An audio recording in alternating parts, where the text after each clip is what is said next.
Hey guys, welcome back to Seller Sessions. Sorry, I don't know what's happened there. It's been a long old day. Adam Heist returned to the chair, and so does Dan Ashburn. How you doing, boys? Yeah, good man. Yeah, awesome, Danny. Good to see you, brother. You too. Okay, so today we're going to be talking about potentially we're looking at without data, right? This is observation. So before anyone starts getting on their rocking horse. Ecosystem shrinking, like my observations, yours, Adam, yours, Dan. Let's kick off with Dan first, and we'll take it back from, say, 2015, 16 to now, and then we'll try and rationalize what we're saying about this and what we're seeing out on the road, at events, you've going into your networks, your audience, etc., and just catch some vibes on that. So starting with you, Dan. Yeah, for sure. I think it's really interesting because, Danny, you and I had this conversation over dinner a few weeks back. And then you mentioned that you'd had a conversation with Adam and you guys had felt the same sentiment. And then also I've been in other conversations of other very large content publishers and platforms that I consider to be like onboarding ramps into the space, not just the people I've worked with formerly, but wider afield as well. And I'm getting this input from everywhere. And there's definitely this feeling. And I think if you kind of look back where we are, I consider us to be in like the fifth cycle of this space. I've been doing it since sort of 2013, 2014, a scaled position. And if you think about kind of the early Wild West days, then there was a bit more sophistication and some change with Amazon. Then there was the first attempt at aggregation. Then there was the full attempt at aggregation. Now we're kind of coming out the back of that. And I think the headlines and stuff really show kind of where we're moving towards in terms of getting a bit more refined in the approach, whilst navigating kind of COVID and supply chain issues and everything like that that's gone on in the last sort of 3 years now, which is crazy if you actually sit back and think the pandemic lasted that long or has lasted that long. And I think it's created kind of a very unique position that maybe on the surface as a seller you don't feel unless you kind of really go around the network. But in the macro position that I sit with the network and former roles in kind of helping people get started, as well as just obviously, as you know, being well connected in the space and being a kind of behind the scenes on a lot of the events and stuff, is you've got what I kind of liken to like a bucket of water. And over the last 2 or 3 years, the large aggregators have kind of evaporated the best quality out the top of that bucket through acquiring brands. And then obviously those sellers have either gone to do something else or started again, and a lot of their operations gone into the background. The COVID conditions that then affected supply chain and everything then shook out kind of the weak hands. So that created a leak in the bucket and got rid of all the weak businesses that didn't really have logistics or cash flow in place or any level of reserve, or actually didn't have profitability in the business, and they just didn't realize it until they had to start thinking about that. And that kind of got rid of like a good portion of the bucket. And then for this very same reasons, the market conditions, the macro effects of economy, and then also the prospect of like other things like crypto and all these other kind of vehicles being maybe a bit more attractive during that time. You've had less people coming into the industry, so less new talent being brought in. And I definitely kind of see that in my wider position and with friends in the industry, plus just the numbers of people as events. And what that then has created is a post-COVID or a post-pandemic kind of scenario where we are now, where everyone's turning around and going, where are the sellers? These events are less 1 part sellers, 3 parts aggregators, sponsors, service providers. And you see YouTube and stuff full of various points of topic. And I think we can talk about the reasons why, but that was kind of like the initial observation that I had that we then obviously chatted about. And I know that, Adam, you kind of, you guys had a chat as well. Adam, your take on this as well. Yeah, I mean, Dan nailed a lot of what I would have said. I'll maybe fill in a couple of gaps that I see. One dynamic for sure I would say is the early mover advantage era of sellers. I think they're starting to whittle their way out. So the folks that started in the earlier days, you know, literally because of balls and you know, a comfort with risk, got in there early and accumulated the 10, 20,000 reviews. And kind of lacked, I would say, offer and product development sophistication, because they, you know, their advantage was getting in and kind of dominating organic SERP.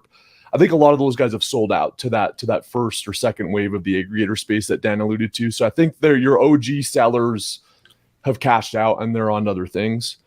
I think the other dynamic at play that is maybe nuanced from what Dan said too is the kind of professional omni-channel retail seller entering the Amazon mix. I think that COVID forced their hand a little bit in terms of, you know, Amazon always had to be part of their game in terms of branded search. They'd have ASINs on there with 3-4 images and kind of descriptor bullets, but not a lot of thoughtfulness. I think it's become a real channel for them. And I think that a lot of those omni-channel players now see, a healthy portion of Amazon as part of their D2C mix. And so I think with that, you've got more big brand presence. And what comes along with that, frankly, is a beefier advertising budget. They're comfortable with spending a lot on ads and paying for impressions versus conversions. So I think, in line with Amazon looking to diversify how they make income from the 3P and 1P platform, I think that's really kind of boosted the SERP for ads, and that's had its own consequences. And then I think, Dan alluded to this too, but in terms of like sellers entering the mix, I think we have two different dynamics at play. Number one, I think that the Chinese got wiped out pretty significantly with Aki and some of those bigger players getting the hammer, and those guys were real deals in that country. So I think that there's definitely been a whittling down of the Chinese seller marketplace and new entrants. And then in the Western hemisphere side of things, I think, there's just additional complexities. None of this stuff is rocket science. And I think that, the platform is still about as good as it gets in terms of deploying physical products brands because of the eyeballs that Amazon has and because of some of those operational things that they take care of. But you can't ship stuff from Shenzhen to an Amazon DC anymore. You've got to have, a lot more supply chain sophistication. You can't get away with a basic offer, basic photography. So you've got to put 4+ months thoughtful, decisions into and investment into the product development phase to make sure that your offer stands out. So I think those additional incremental complexities and nuances take somebody that maybe has never sold physical products before, never really had a full-on e-commerce business before, and has probably pushed a lot of those folks out, and they've chased, what Dan said, some easier opportunities. And I would also just say, I think that we're probably entering another wave where, there's a little bit of blood in the mouth of the aggregators. There's probably additional, demand pressures that these omni-channel brands are having where, look, I can't afford to lose money on ads anymore. I can't afford to have these squished margins. So I think that we'll probably start to see things retract and stabilize a little bit here in the next 18 months. But yeah, that's kind of my high level take. Cool. I'll give you my take going back from 2015, and I'll put it into context of, I always say how incredibly small the UK is. Okay, because I get a lot of people come to the UK and say, Dan, listen, we're thinking of coming to do a trade show in London and da-da-da-da. And I'm like, great, do it, but you're fucking mad. Because it's not big enough. Because I think what happens when people come over from the US, they see the landscape, they see the price point of tickets and stuff. And they go, oh, we'll just do this in London. But the volume isn't there for the people that they want to attract to come to those events. And often what I see is they do scaled down versions. So they'll say they'll come over and they want to put an events on, and it's a price ticket up here, ticket price here. That normally drops and the room gets smaller because they're still thinking like it's America. Now, per capita, there's more going on in Germany. So I always say to people, if you want to go that route and you want to target a certain audience, Germany in Europe is probably one of your best places to go. It's easily accessible from the other European countries as well. And even with seller sessions, half the audience fly in. So if you've got, let's just say I have 200 in the room, 160 are sellers, the rest are speakers, sponsors, influencers, etc., and team, right? Out of that, let's say 80 of them from the UK, the rest are from 15, 20 different countries, including the US. So people misjudge the actual size. So when I see the crunch from my end, I'm working on a smaller area. So the crunch is more effective in terms of what you see. And so you'd see a lot of the events, because we used to put on meetups and back in 2015 and 16, and going through these cycles, you've got advertising cycles. You had the currency companies. Then you went through another wave of service providers that sponsors events. So it's very key that service providers bring a tremendous amount of value to the community. And not only that, it's their sponsorship money is what keeps the ticket prices down as well, because it becomes a subsidy. And so I've seen a lot of this and been on tour this year, going around the world. I'm seeing a lot of a shift where, you're getting sellers becoming a bit more, I don't want to go to another event when it's just 2/3 service providers. I want to network with sellers. I don't have a problem with service providers there, but it's just like the sheer volume. So I'll give you another example of that, referencing the party we did in Vegas and obviously seller sessions in London. With seller sessions, I was getting swaves of service providers signing up and trying to buy 5-10 tickets. And for me, them 5-10 tickets should be going to sellers, because it ends up diluting down the room. And why do people go to events? They go to content and they go for networking. They don't give a shit about anything else. Let's be honest. They want to know what the latest things are to improve their business, and they want to make meaningful relationships. They're the real two. You can do all the fluffy shit around it, but they're the two key things. If you understand what your audience wants, they're the two key things. And give them some beer and a party, and they enjoy it. It finishes off the evening nicely. They can all drink out of a teapot at 2 o'clock in the morning, you know, and have fun and build these meaningful relationships. I'm digressing here, but coming back on point.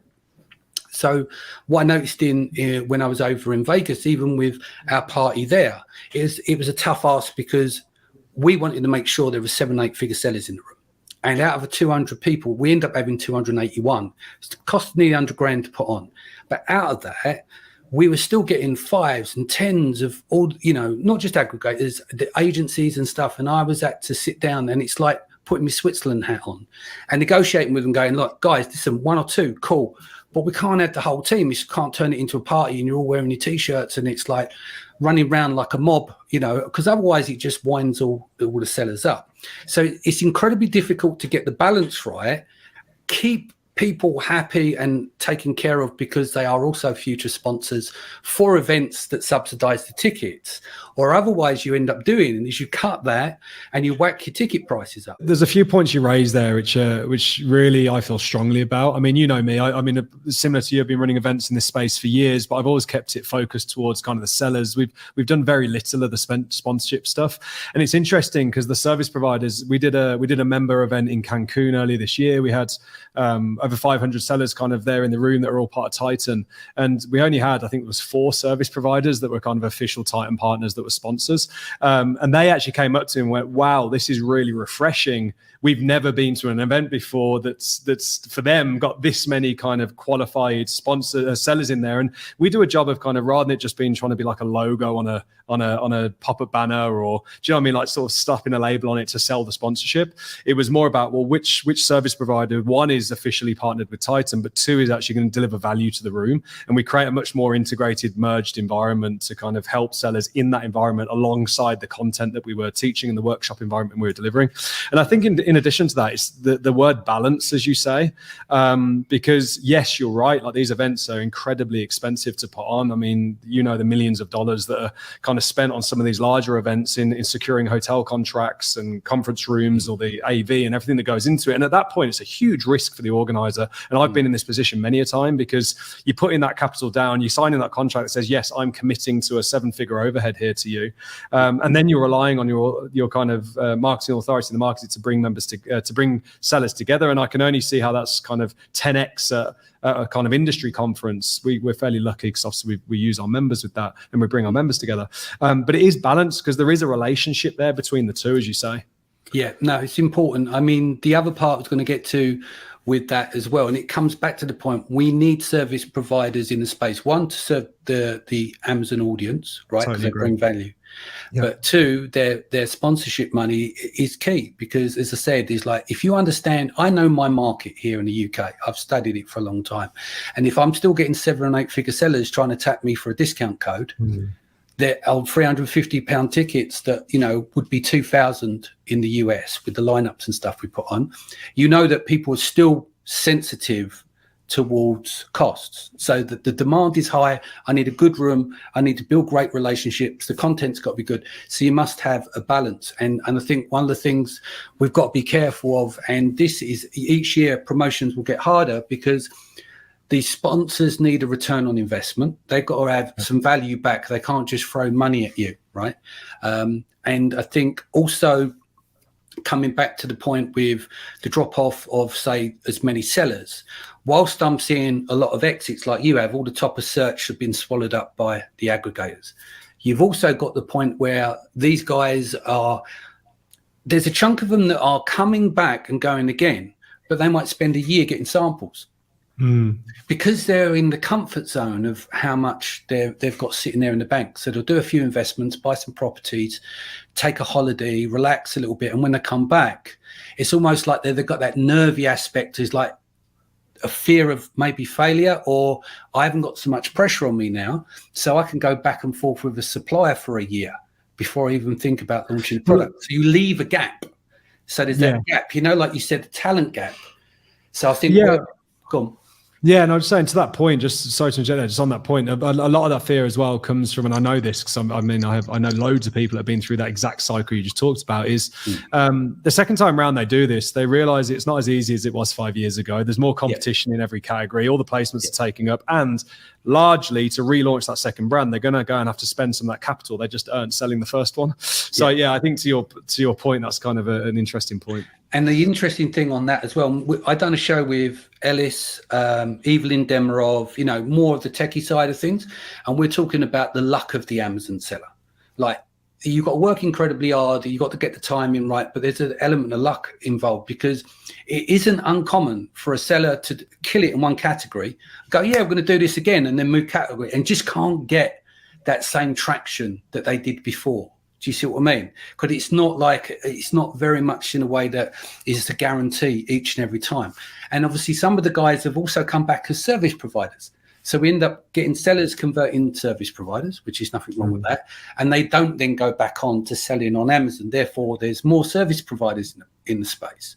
And so going back to the events thing, you get more service providers and sales teams, and that can sometimes upset the apple cart if there's too many of them, where the sellers want to have conversations with the other sellers versus being cornered by a service provider. And again, I say this not in a bad way, because if you control the volume of service providers in the room, because no one wins if there's too many service providers, no one. The seller doesn't win, the sponsor doesn't win, and the service providers that make up the numbers in the room that say take up half the room, they're not going to get the yield that they want, because they're going to keep bumping into service providers rather than sellers.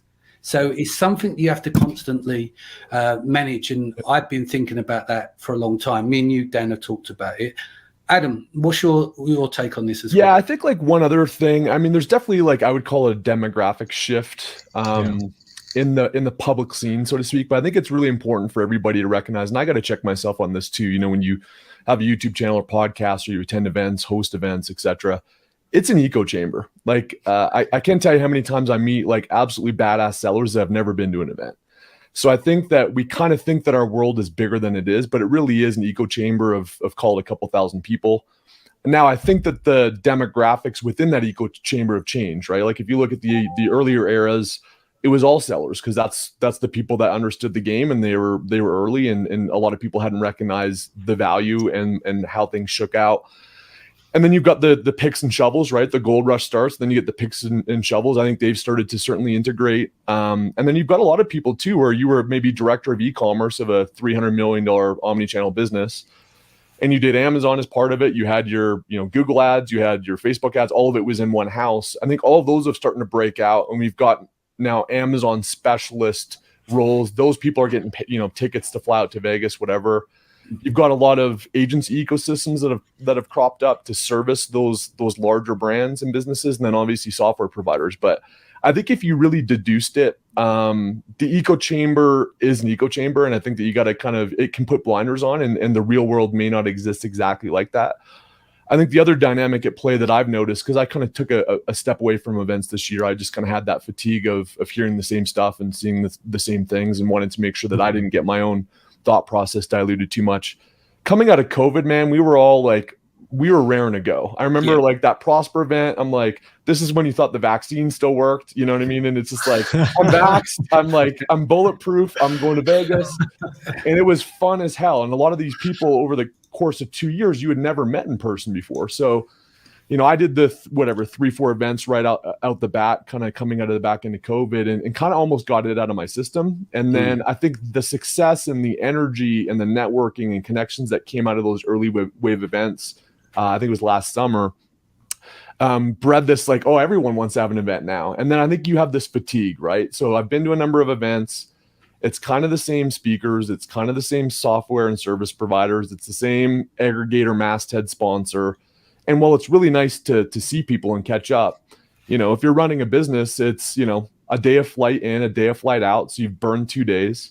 you're drinking like you're in college, and so you're not used to drinking that much and you're hungover. Like for me, it burns a week, right? When I go to an event, like, not full on a week, but it takes a lot of time out. So I think what we also might be seeing here too is like the event space and the echo chamber that is the public Amazon sphere may dilute a little bit of what's happening in reality. I think that there's definitely signals and directional indicators that come out of that. But the space is a lot bigger than you think, and there's a lot of people that don't watch podcasts, don't watch YouTube stuff. Yeah, I think Adam, you hit it on the head earlier, and this is a word I use a lot. If anyone kind of took part in our challenge recently, you would have heard me talk about this a lot, and it's that word sophistication. Like Amazon as a platform, its algorithms, the way in which placements directly affects organic rank, and that obviously drives tacos and profitability. And then also on the macro piece, like the market and the appetite for these brands and products, everything's fundamentally shifted in the last six months aggressively, 12, 18 months slowly. And then with the updated TOS the end of last year, ripping off the Band-Aid with rebates and such, try and buy, and everything that we were kind of using to kind of like Band-Aid the solution to underperforming PPC and changements, placements changing and stuff, and how that works. In addition to that, your aggregators getting kind of, as you said, bloody mouthed in terms of, holy crap, we just bought a load of crap over the last 2 years that's not actually worth anything today, and we need to kind of get more sophisticated in our appetite. If sellers are following anything taught in kind of like 2021 towards PPC, product selection, product development, product differentiation, it's fundamentally not relevant today.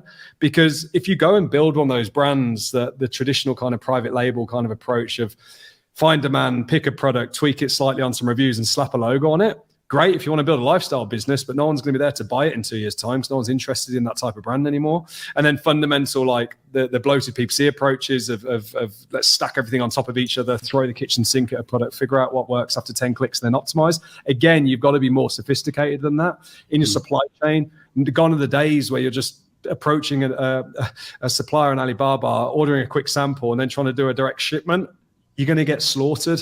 So I think as well, what's happening here is, at the same time as market conditions changing, fundamental macro effects, aggregation kind of appetite changing, which changes people's goals and ambitions at the same time, as well as Amazon's platform changing. There's so many variables moving, and the word is sophistication. And I think for sellers to kind of get over that initial hump, and I know this from having worked and helped so many people in the last few years, that initial hump into the business of launching that first product, getting it past its first 10, 20, 30K, getting it into profitability, doing that in today's world with all the TOS rules and everything in place, that barrier is so much higher now.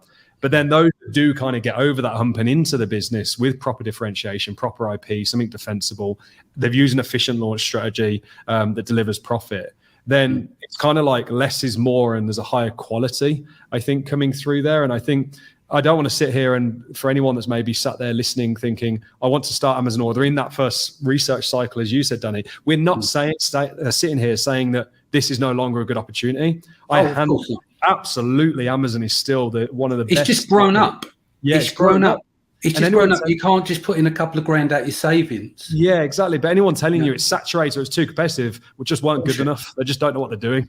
Is kind of the message. And Adam, I've seen some of your stuff and the results you guys get. And obviously we demonstrate this in Titan, every day on social media. We've launched 71 products this year, post TOS. Absolutely smashing it out of the park, profitably launching products. There's still another 10, 20, 30 years, probably more growth in e-com as a whole. It's just more sophisticated. And I think to summarize the whole point, to Adam's point, every area of the business is sophisticated, and it's grown up, to your point, Danny. And I think we just have to recognize that, to be honest. Yeah, and a couple points just to riff off that, Dan, that I think are really important is, in terms of the dilution, the opportunity, and is Amazon still the right choice? I still think if you're selling physical products, especially if you're building a brand from scratch, there's no better, more efficient, more scalable, more high leverage vehicle to enter the space than the Amazon channel. I think that I recommend that. It's just easier. It's still 10 times easier than it would be to do it via other channels or to build out your own Shopify site and learn paid traffic, all that, because the traffic still exists. The operational complexity is still a lot less. It's just that the entry point, the ante, is a little bit stiffer than it was historically. And I think for me, what honestly kind of excites me about it is that I kind of like it stuff that's harder. I like it that you got to do a little mold for $4,000 and when you're developing a product. I like that you've got to have an aesthetic brand that's well thought out. I like that you've got to understand the customer. All those things get rid of the riffraff, and frankly, your e-com manager or brand manager at an aggregator or at one of these omni-channel brands, they're still never going to do what you are capable of doing as a solo operator that's building brands from scratch. So I kind of like it when the air gets a little bit thin. It's like, let's see who can hold our breath longer. And I think that the advantage still plays into the hand of the solo entrepreneur, but you've got to bring a tool set, a level of patience, and an understanding of all these moving parts and dive into them in the appropriate level, which is a little deeper than it was before to be effective. But I think it's awesome, honestly. I like it.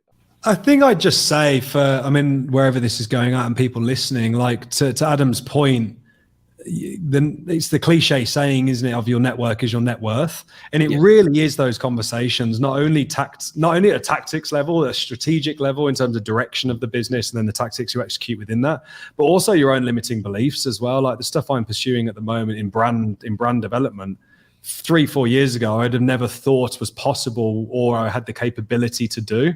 But it's only because of the people I've chosen to surround myself with and the results we've been able to generate as the collective that have now given me that confidence and broken through those limiting beliefs. So there's so many benefits to it, much more than just the tactics in the room. And I love the word nuggets. I remember that from kind of circa 2015-16. It was all about the corridor conversation. And I think if you look at anyone who's achieved anything in the space into, let's break away from the 7-figure mold, like 8 figures like us, or 9 figures like some people within our circles, and then you look at their trajectory, I think you'd struggle to find anyone who hasn't interacted with others physically or virtually within that kind of trusted setting to do so. And then I think in terms of where we go as an industry next, I think there needs to be better, more succinct, more congruent education. Because I think at the same time as this conversation is happening, there is more and more YouTube channels, more and more podcasts, half of which is just half-baked crap. Many of which don't actually operate on Amazon themselves, or they sold one product once. I see people pitching courses and stuff, and I'm like, I know you've never sold on Amazon. I know you've never sold on these other marketplaces. And I think it's gonna take some effort from Adam, people like yourself, and us in Titan, and Danny with you with Seller Sessions, to really cut through all that noise and try and guide the right path. Because I think there's probably a large percentage of people that have turned ambition towards this model and towards this business, but the reason they've abandoned it or failed or haven't maybe achieved that goal is because they turned to the wrong person for advice. And I think people need to understand the difference between an opinion and advice being current from someone who's actually achieved what you're trying to achieve in today's market. And if you take back to my point where last year's market, completely different market to the market we're in today, and therefore your strategy and tactics and everything must shift. And I think people need to remember that. And then event hosts and providers and stuff need to do a really good job at maintaining the discipline of who they're putting on their stages and make sure that we're guiding the conversation correctly. And we're not just putting out half-baked, untested, theoretical crap that doesn't help anyone. Indeed. Adam? Yeah, for me, 2 thoughts, just kind of, consolidating this conversation. I think one, we talked about this layer of sophistication kind of across all the core functional areas, kind of enhancing. And if we had this conversation 6 months from now, there'd be a couple new dynamics at play. Yeah.